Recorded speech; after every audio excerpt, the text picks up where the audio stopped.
On today's episode, Pamela Slim is joining us. She is an author, a speaker, a business coach, and one of those go-to resources that you want to get to know if you're looking to build your book of business. This is an episode you want to tune in for.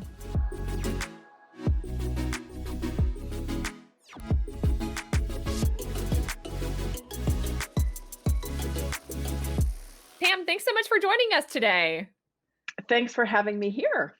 You know, you have quite the resume and you've built quite the reputation here in our local business community, which made it an honor for us to feature you within our Resources for Growth publication. But before we dive into all these great tools and concepts, and even some of the books that you've written, I would love for you just to share a little bit more about who you are and your background. Yeah, well, I am at this very moment in my home office. So normally I'm at the Main Street Learning Lab, which is a beautiful space in downtown Mesa that my husband and I co-founded. But in addition to being a business coach and a writer, I'm a mom. So I have three kids. Our kids are 12, 15, and then I have a 34-year-old bonus son, Jeffrey, otherwise known as my stepson. And I have a deep love for martial arts. I haven't done it in a while, but I spent about 11 years doing capoeira, which is the Afro-Brazilian martial art. I ran a nonprofit martial arts group in San Francisco, where I'm from originally. And then here in Arizona, in my 40s, I actually got my black belt in MMA. So I sort of have this, nice suburban coach mom thing happening, but don't mess with me because I can back it up. I love it. A woman of many Me too. talents. Well, that's certainly something new that I didn't know about you beforehand, but certainly you're quite the impressive woman and such a remarkable role model here in our local business community. One thing I'd love to touch on are some of the books that you've written and the one that you're currently writing. Would you mind just sharing those titles and some of the concepts that you've highlighted in those? For sure. So my first book was Escape from Cubicle Nation that came out in 2009. And for those folks who can remember, there was really an early stage. There was so much, it was an exciting time, I think, for so many people getting more interested in side hustles and people leaving corporate to start a business. And I had started my blog, Escape from Cubicle Nation, in 2005. And it thankfully attracted my publisher, Penguin Portfolio. And I spent so many years working with people who were making that transition. So in Escape, I always said the main purpose of that book was to paint a very clear picture about exactly what is required when you're moving from corporate to entrepreneurship, with the intention of either getting people really excited, feeling like they can do it and they want to, or scaring people who realize that maybe it's a little bit more than they bargained for, where they could find a more appropriate role or a different way of thinking about corporate life. Because I'm not anti-corporate. I spent a lot of years in corporate and consulting there, but that was Escape from Cubicle Nation. And then my second book, my books tend to emerge from the work that I'm doing. So because I was helping so many people leave corporate to start a business, the general feeling that I saw a lot in the environment was folks who were helping people to start businesses were like, entrepreneurship is really cool, and you're only cool and creative if you work for yourself, and otherwise you're just a robot working for the man. Which I was like, well, that doesn't make any sense. I know plenty of people who work for academic institutions or in government or in corporate who love their work, who make great contributions. And so body of work was really my framework for looking at our life really as the creation of a body of work. Much like an artist might go through different stages in their life where they have different influences, we can actually be flexible and fluid, moving between work modes. Maybe we're an employee for a while, we do consulting, we start a side business, we start a nonprofit. It's really about how it is that you use your life. And I said the definition of your body of work is everything that you create, contribute, affect, and impact throughout the course of your life. So where Escape helped you to become an entrepreneur, body of work really is about focusing on the meaningful work that you want to create. And so, of course, that work led to me doing so much work with my clients, especially who were scaling, which has led to my latest book, which is called The Widest Net. And let's all cross our fingers and toes, because hopefully next week we'll be sealing a deal and I'll be actually writing it after working and doing the research for 5 years. But that's really about finding an audience for your work, a rich, robust audience. and doing it in a way that's very relational, that's not just based on transactions and buying followers on Instagram, but actually building real live connections with human people who are deeply moved by your work. And that book, well, one, I love the topics of all of your books, but the one that you're hopefully working on starting next week really hits home for me, especially coming from a marketing and business development standpoint. And, obviously I lead that role here in the business community running as a chief business development and marketing officer for Fenimore Craig. And I understand how marketing yourself and your business is a crucial element to our future success. And so as we've been navigating these uncertain times due to COVID or just due to change in general, what what tips would you offer to those entrepreneurs or business leaders that might be helpful for them? So one of the big concepts in the book, the approach is really a specific framework that I've repeated over and over in many different situations of growing an audience when I did the capoeira work in San Francisco, of growing a whole collaboration with 27 different youth service organizations when we created a really huge, youth program. I did it online with Escape from Cubicle Nation, building an online audience, and then live at the Main Street Learning Lab, where we really built a strong community in person. And the core principle to think about, and this is during COVID and not during COVID, is when you just define your business in specific demographic terms. So you might say, I do development and marketing for lawyers, which is fantastic, right? We all need lawyers. We love lawyers. But it can be a little bit limiting sometimes. Maybe things happen in your environment. I was just talking with a client of mine who had a growing, thriving business in New York where he teaches drumming and he worked a lot in summer camps. And so you can imagine, right? His business was growing. He was getting more teachers coming in and serving more camps. And all of a sudden, COVID hit and that whole market went away. So you want to think about the work that you do, not just in the case of the audience that you know right now, but really what is that underlying problem or challenge that you're helping to solve? So it could be for you, you help amazing, creative, talented, smart people reach an audience that has the money and the means to pay for their services. And so given that, you're not necessarily just stuck with lawyers. I don't mean stuck with lawyers, right? Nothing about your No offense taken. but I love to do I have a lot of lawyer clients actually. But you can really expand when you think about that skill that you have. You can expand in many different ways. And really when you look at it from a problem to be solved perspective, that there are people who have businesses right now who are desperately looking for an audience and people who have the means to pay for their services, you can be creative of thinking about different ways to serve those people. So that's one thing. Our local friend Susan Beyer, would be a great guest actually in your podcast. She's an audience segmentation specialist. She works with a lot of digital marketing agencies on behalf of brands. And all of her research as really an audience specialist says that when you define your audience by a problem or challenge that they have, you have so much more effective ways of reaching them in your marketing and messaging, and it opens up possibility in your audience. So the first approach, I think, is to look at what Susan talks about for defining your audience. The second thing is you want to go places where people have already done the work of gathering your ideal clients together. And so this to me is the ecosystem model part of my own model within the widest net. I'll use the example of being in downtown Mesa. When I first came, I've lived in Mesa for 17 years, but we're in East Mesa. So I really didn't know anybody at all downtown. And we were showing up. We opened our office space there that we wanted to give access to a much broader community base. So the first thing that I was doing is really just doing an assessment, literally walking the streets in Main Street, figuring out who were the people who were already connected with the business owner. So we had the Downtown Mesa Association, and there was the City Department of Downtown Development and the Mesa Arts Center that did outreach with artists. And slowly I began to really recognize all of the different organizations, RAIL, Retail Arts Innovation Livability, a great nonprofit that had connection with the community.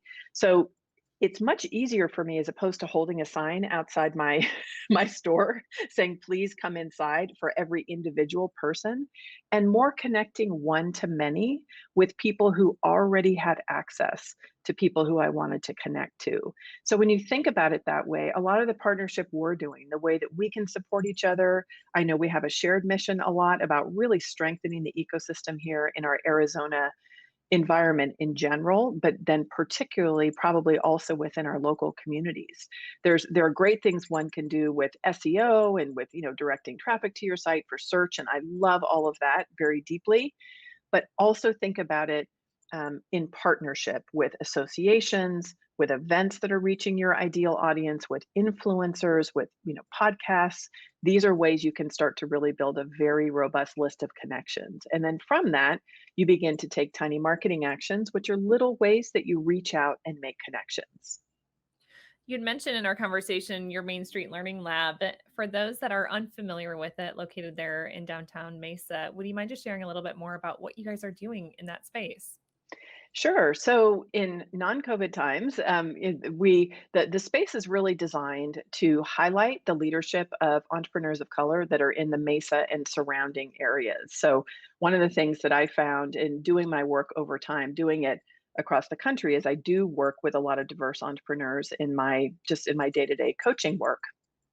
But when I was really looking at the specific dynamics within my own community, I really didn't see representation of leadership of the amazing leaders of color and experts in the business community, in events, in often podcasts, people who are participating and getting awarded contracts for different kinds of services. And so my husband and I spent really a lot of time just meeting with people, connecting with them, inviting them in. And we ended up discovering as a collective community what would be the best kind of structure that really worked for folks. And really what it ended up being is by day, the office is used by myself and my husband. My husband's formerly had a heavy equipment construction business, but he's Navajo. And so he's also a traditional healer. So sometimes he'll meet with clients there or do Zoom calls and things like that. And in the evenings and the weekends, we host all kinds of events that are really led by the leaders and experts of color, especially Native American, Black, and Latinx business owners. And what has been the result, which has been so gratifying to see, is really doing that deep community building. So because of having connections with developers that are doing work downtown, with knowing a lot of the property owners that own property, with looking at the kind of construction that's happening, we can make connections so that people are aware of the talent that exists. And the other thing is for people who are in the business of placemaking, of really looking at inclusive community building, there's also a really important thing of having places where people can go where they feel absolutely understood, embraced, celebrated. And when they feel that way, then they feel much more like part of the community that they're actually part of. So that's been another really cool thing, is just seeing people excited about downtown Mesa. We think it's an amazing place. And like so many other cities in Arizona, we've been definitely impacted a lot by COVID, but hopefully it won't be forever. And we have so much exciting development happening with ASU building a brand new building. We have a beautiful big ecological apartment complex building right in behind us, and our building downtown, a new co-working space on my block.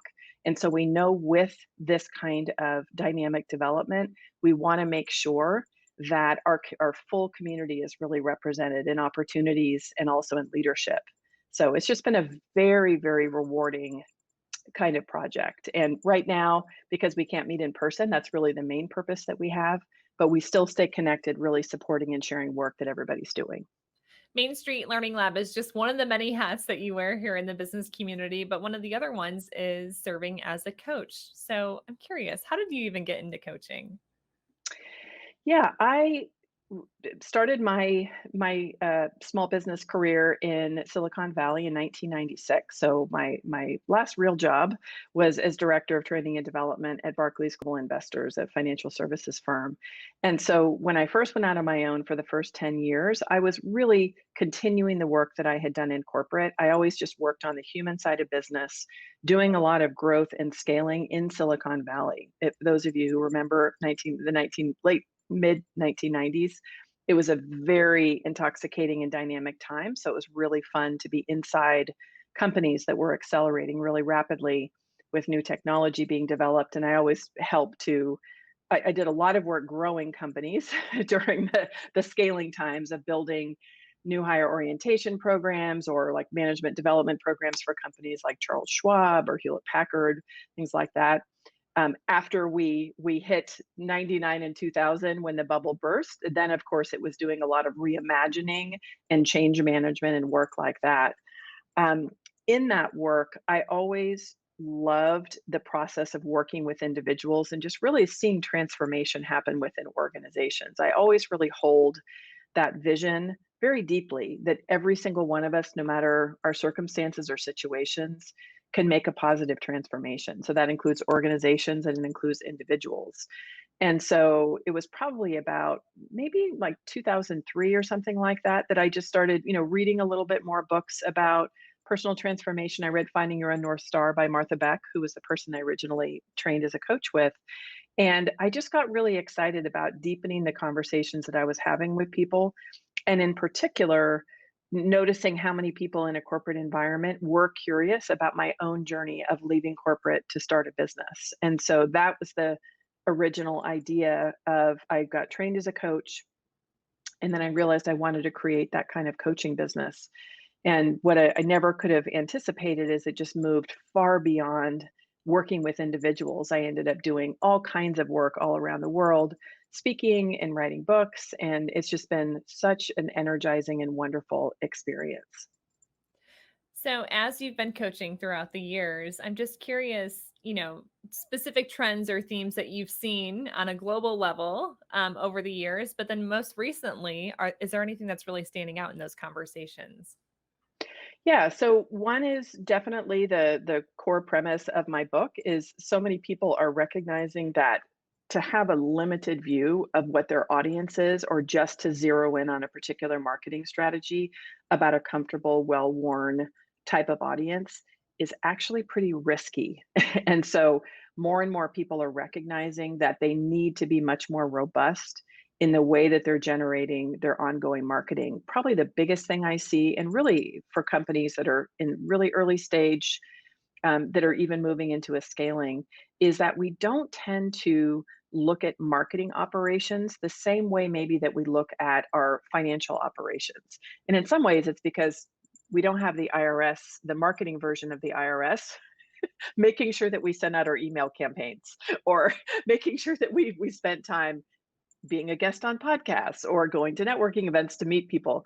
It's as critical for your business to be complying with having really solid marketing operations as, of course, it is to deliver services to your beloved clients and customers and to be complying with your legal and financial responsibilities. So, I think whenever, having been through now a number of different financial like ups and downs in the economy, I just really double down in my message to people that it is a non-negotiable thing, that sometimes one can trip into a kind of business where there's lots of referrals, which is great. That was definitely the way I had my first 10 years of my management consulting business.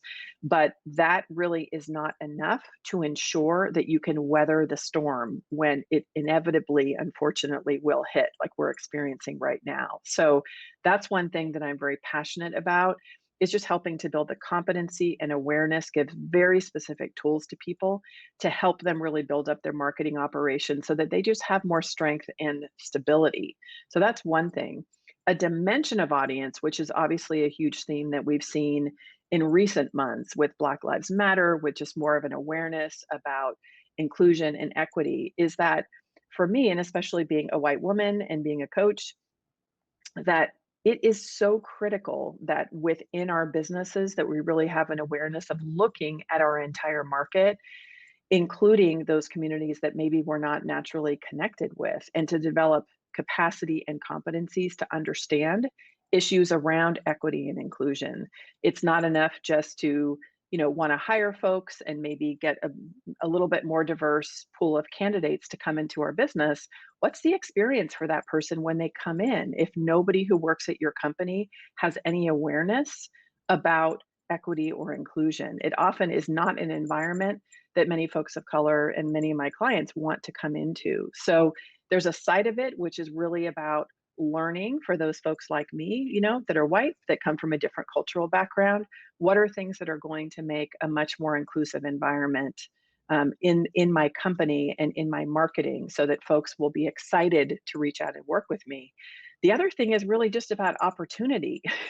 In doing such inclusive marketing and community building for so many years, I have nothing but great things to say. I think a lot of folks who might come from my background look at it with terror or fear because it can feel scary to say the wrong thing or to learn something or maybe to be connected with a community that you've never been connected with before. And so my encouragement to you there is just to take your time, get to know people, listen, maybe go to events that are run by folks of color who can, where you can just be a participant, learn, absorb, have conversations. And nothing but rich goodness has come to me as a result of understanding more the needs of my diverse clients. And I think that's why my business has thankfully been able to really weather all kinds of economic storms. So I'm passionate about it, being married to a Navajo and having kids that are Navajo and Anglo. But I also think it's good business, it's good community. Like we want each other to feel really good and to feel connected. So I know you know a ton of people here in our business community, but I'm sure there's some individuals that you don't necessarily know. So who are those people that you would love to get to know a little bit better? In our Arizona business community, hmm, that's a good question.